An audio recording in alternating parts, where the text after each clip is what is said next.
आपने हमारे चैनल को अभी तक सब्सक्राइब नहीं किया है तो सब्सक्राइब कर लीजिए, बेल आइकन घंटी भी दबा दीजिए ताकि आपको नए से नए वीडियो देखने को मिल सकें। आज मैं आपको बड़ी ही सुंदर कहानी सुना रही हूँ। पूर्णिमा और अमावस्या की कहानी है, सुनिए। एक राजा थे, उनकी बड़ी ही सुंदर सुशील पत्नी थी। दोनों बड़े ही आनंद से रहते थे। एक बार उनके यहाँ एक पुत्र जन्म हुआ तो राजा रानी ने बड़ी खुशी मनाई और दोनों ने पुत्र को बड़े धूमधाम से उनका लालन पालन किया। कुछ दिनों बाद उनके यहाँ 2 पुत्रियाँ हुईं। तो राजा ने एक का नाम रखा पूर्णिमा और दूसरी का नाम रखा अमावस्या। दोनों ही धीरे धीरे बड़ी होने लगीं। राजा अपने बच्चों से बड़ा ही स्नेह करते थे। धीरे धीरे बच्चे बड़े होने लगे।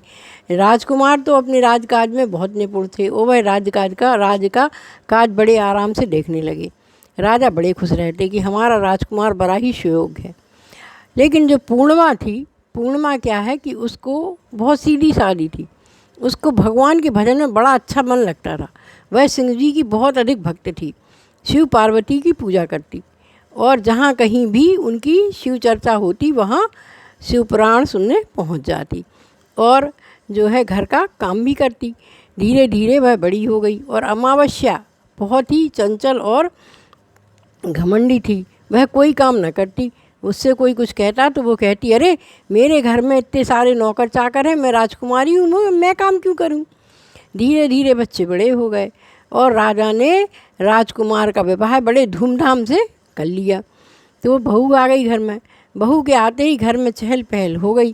पूर्णिमा तो जैसे मानो भाभी को पाकर बड़ी ही प्रसन्न हो गई और वह भाभी के संग हर काम कराती। भाभी का हाथ बटाती, भाभी का खाना बना देती, भाभी के बच्चों को संभालती, भाभी के कपड़े भी धो देती। अगर भाभी ज़्यादा थक जाती तो भाभी को प्यार से चाय बनाकर पिला देती। तो भाभी बड़ी खुश रहती थी। उसकी जगह अमावस्या तो हमेशा जाती और टेबल पर बैठ जाती, भाभी खाना लाओ, भाभी मेरे कपड़े धो देना, भाभी मेरे लिए चाय बना देना, भाभी आपने मेरे लिए अभी तक नाश्ता क्यों नहीं बनाया। हमेशा भाभी को डांटती ही रहती। तो भाभी अमावस्या को प्यार नहीं करती थी। लेकिन राजा रानी बड़े चिंतित रहते थे कि 2 लड़कियों हैं और दोनों की शादी कैसे करेंगे। तो एक दिन रानी ने कहा कि देखो, पूर्णिमा तो बहुत सीधी सादी है। यह केवल घर का झाड़ू पोंछा बर्तन खाना और जो है काकालत भगवान की पूजा ही करती है। यह राजा के यहाँ जाने योग्य नहीं है, भली राजकुमारी है। इसके लिए कोई गरीब घर ढूंढना। तो राजा गया और ढूंढते ढूंढते बहुत दूर जब पहुँच गया तो उसको एक बहुत गरीब घर मिला जिसके घर में केवल एक झोपड़ी ही थी।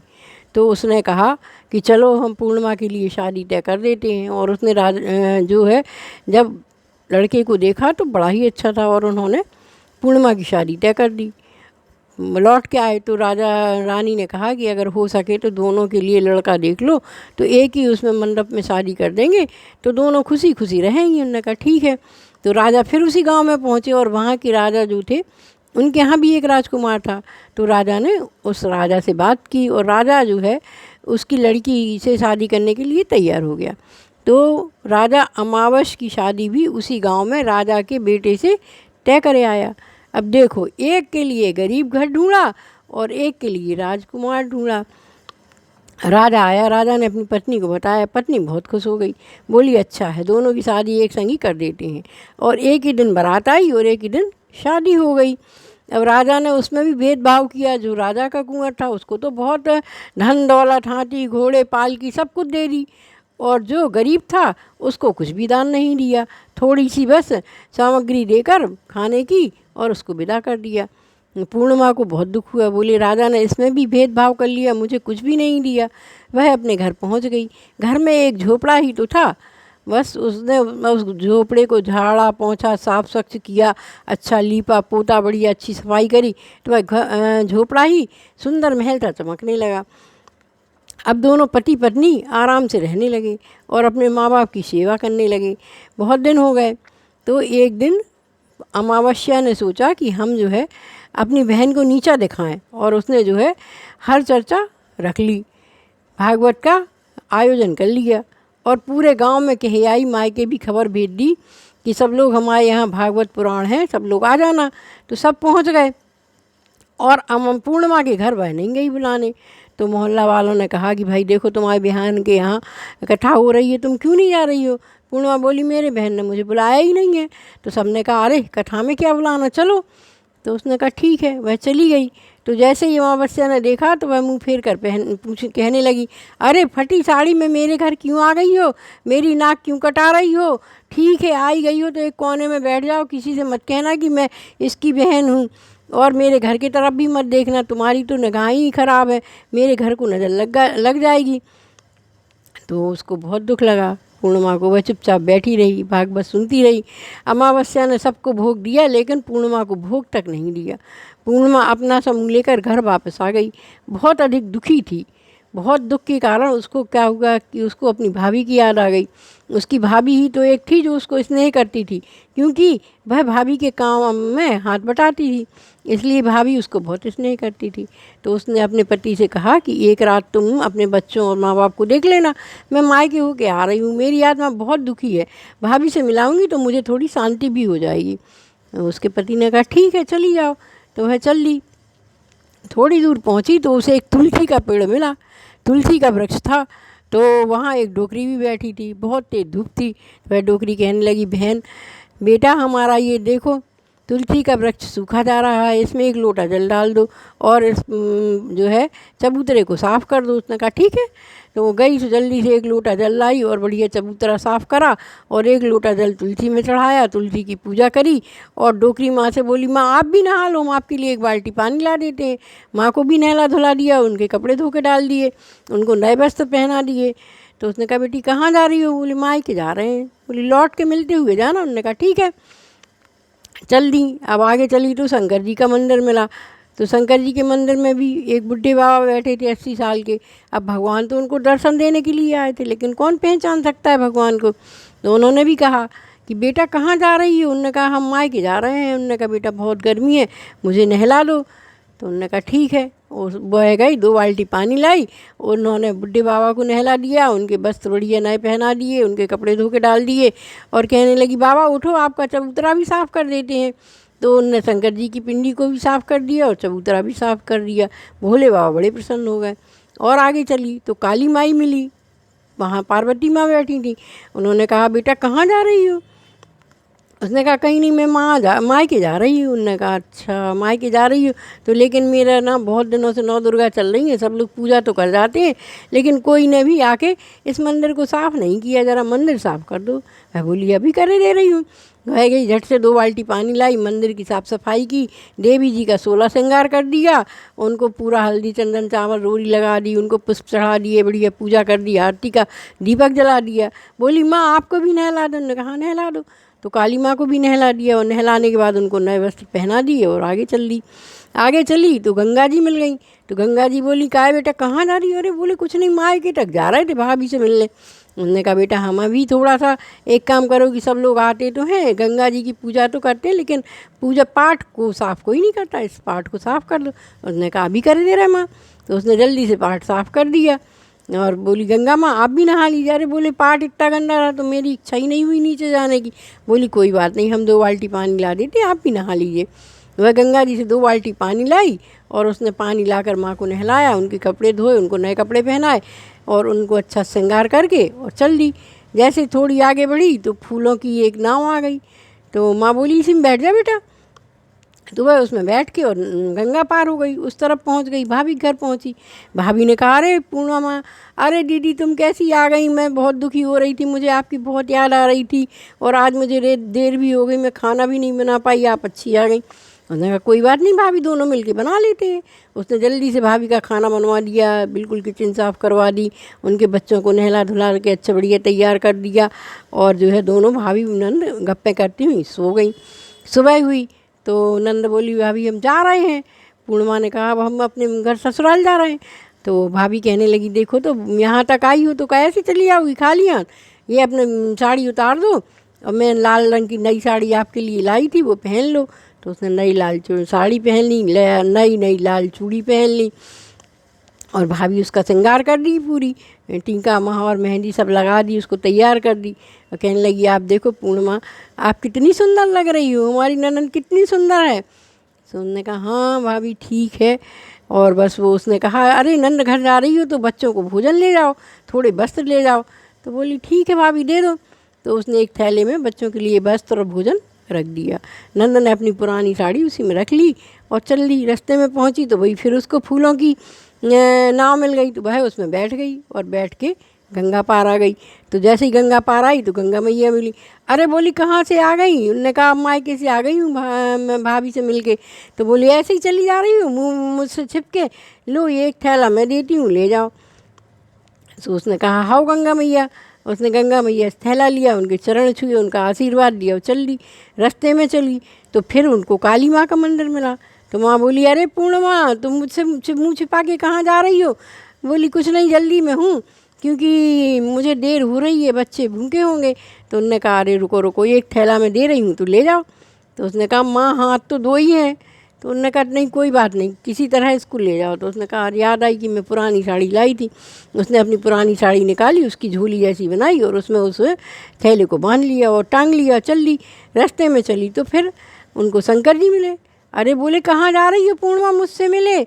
उनने कहा नहीं मैं जा नहीं रही थी आपसे मिलने, तो मैं ज़रूर आती बाबा, पर मैं थोड़ी जल्दी में हूँ, बच्चे भूखे हैं। उसने कहा नहीं नहीं मुझसे मिल के जाओ, तो ये थैला मैंने तुम्हारे लिए रखा है, तुम इसको ले जाओ। कहने लगी बाबा 3 थैले हो गए। बोले हो जाने दो इसको भी रख लो। तो उसने कहा ठीक है। उसी साड़ी में उसने उसको भी लपेट लिया और आगे बढ़ी। तो वो तुलसी माता मिली। तुलसी माता बोली अरे अरे रुको रुको पूर्णिमा, आज जो है क्या कहलाते भक्त लोग बहुत सारा सामान दे गए हैं, तो तुम क्या ये लिए बिना चली जाओगी?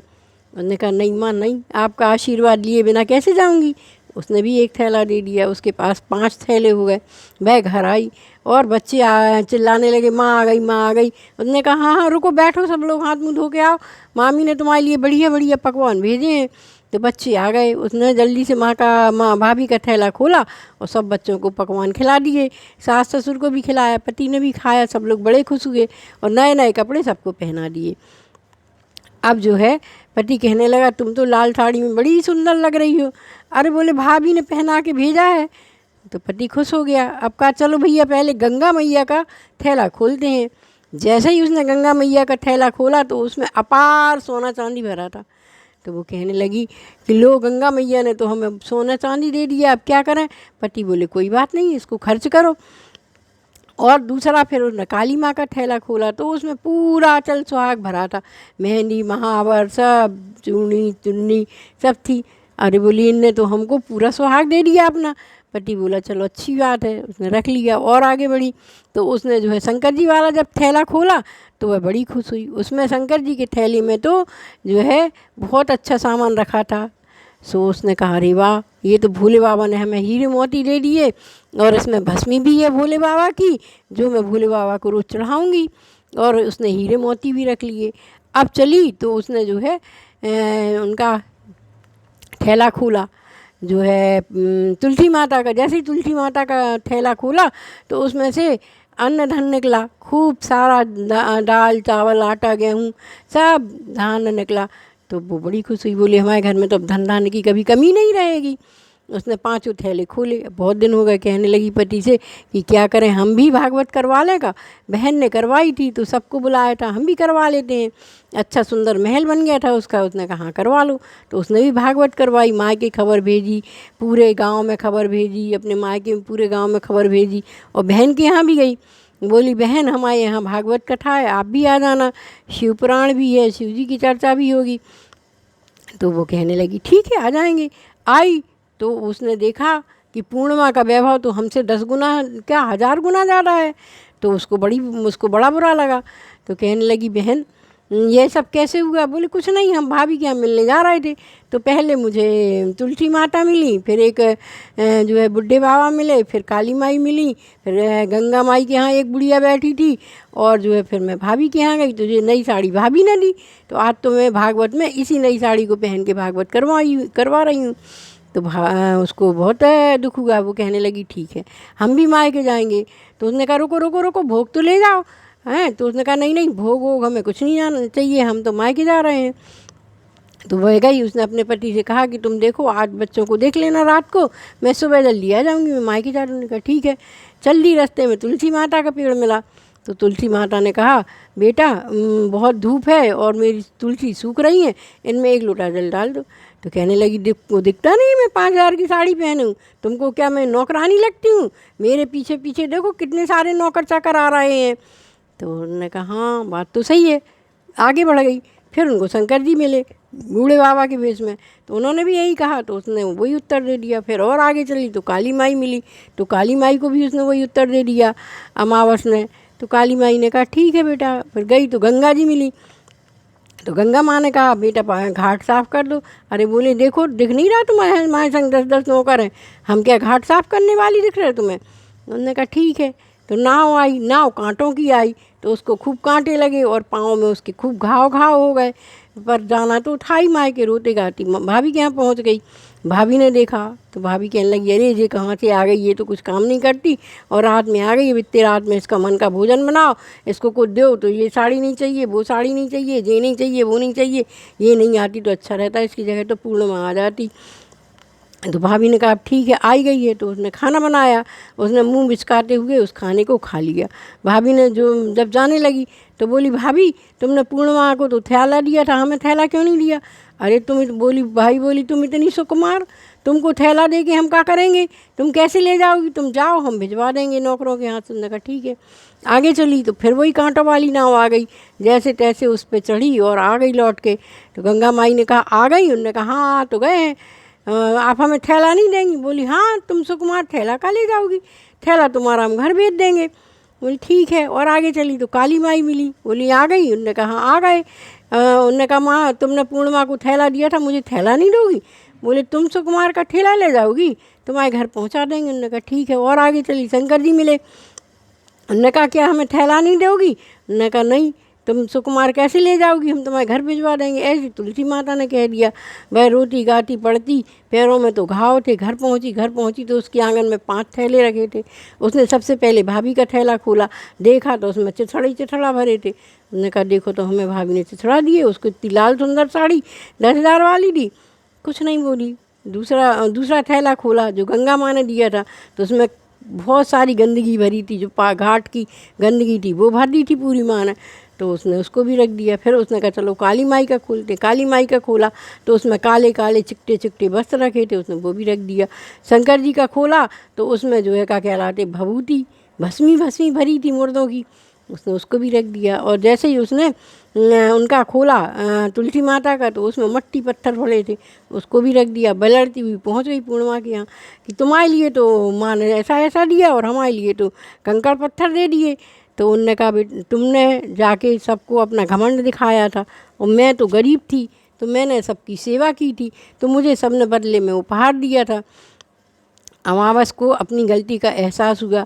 उसने कहा, बहन क्या करें? उनने कहा, देखो आपने गलती तो करी ही है, अब शिव शंकर जी का ओम नमः शिवाय का जाप करो। जाप करोगी तो आपके घर की दशा ठीक हो जाएगी।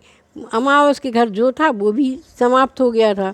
वह घर आई और ओम नमः शिवाय का जाप करने लगी, तो भगवान ने प्रसन्न होकर उसको थोड़ा बहुत दान दे दिया। इस कहानी से हमें यह शिक्षा मिलती है कि हमें अपना समय अधिक से अधिक भगवान के भजन में ही लगाना चाहिए।